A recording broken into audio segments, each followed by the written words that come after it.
I have a condition.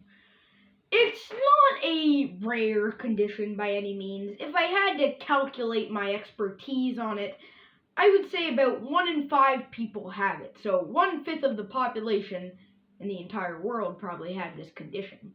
It's not deadly, it's not harmful, it's barely even a bother. It can be at times, but it's really not that bad.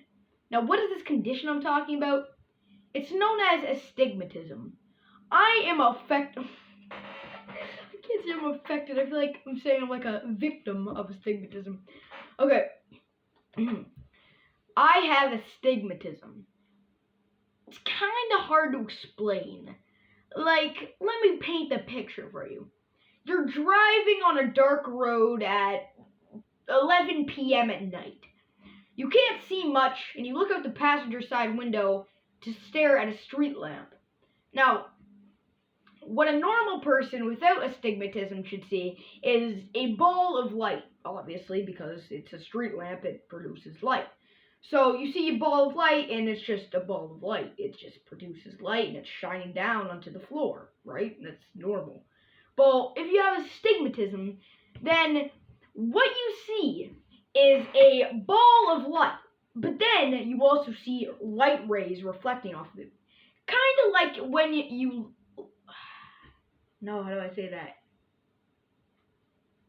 I'm not cutting these out. I'm not cutting these out either. I know I'm not. It's just my astigmatism now. Because I was going to say, when you look up in the sky and see stars, how it's kind of like that. But now I'm just like, I have astigmatism, so obviously I see that. But do other people see that? I'm just going to say, I'm going to assume. When you look up in the sky and you see stars at night, you kind of see like that diamond effect, right? You see it like burst off. It's kind of like, I look like an addict. It's like a ball of light and then you see it shoot off. So what I'm trying to say is astigmatism is whenever you look at a bright light in the darkness, you see little fragments, light rays bursting off it.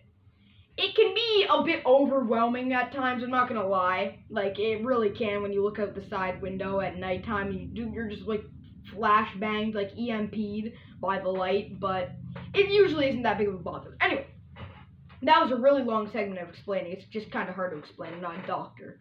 I have a story. When I was at Niagara Falls, I've only been to Niagara Falls one time. This was about 1 or 2 years ago. I can't really remember. I was like 10 years old. It was nighttime. I don't remember, but my sleep schedule was messed up. Like, it was in shambles. I could barely fall asleep. So, I was up at about 2 a.m.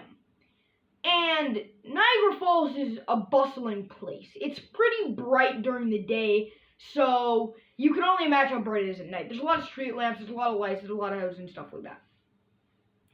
So, basically, when it was 2 a.m., I woke up, and I was out of it. Obviously, I just woke up, and, like, as soon as I woke up, I got up, and I just went to, like, the window. I don't know why I went to the window. We were in an apartment.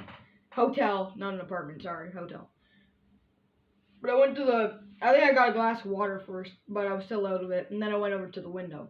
I opened up the window, and I don't know what happened, but my astigmatism, my condition, my chronic disease, my illness got the better of me. Because I swear I had 3 times heightened senses by that point on. And not the good heightened senses. My eyesight got better by 40 times in the matter of a nanosecond. Because as soon as I opened up that window, I didn't open up, but I just looked through it. The astigmatism blasted me with the force of a supernova black hole transforming into a monster truck. I don't know what the hell happened, but I saw the street lamps and lights out there, and I genuinely couldn't take it. I thought I was having a drug overdose.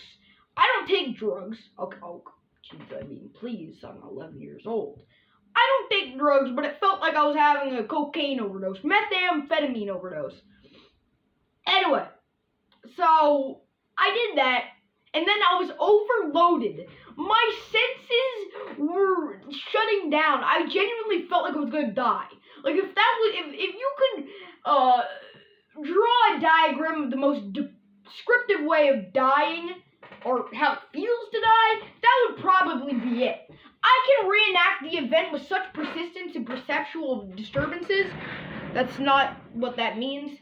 Anyway, what I'm gonna say is I can reenact how I did it.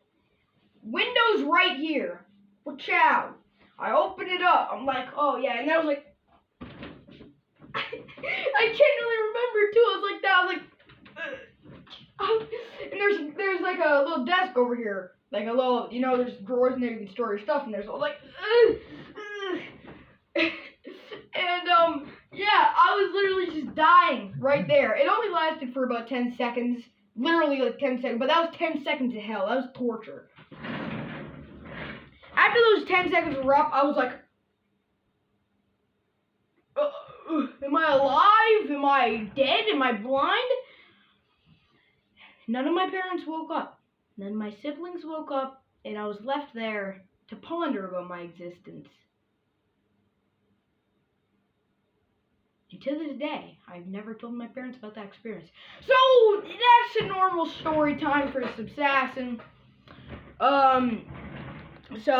Yeah. Ooga booga, la la la.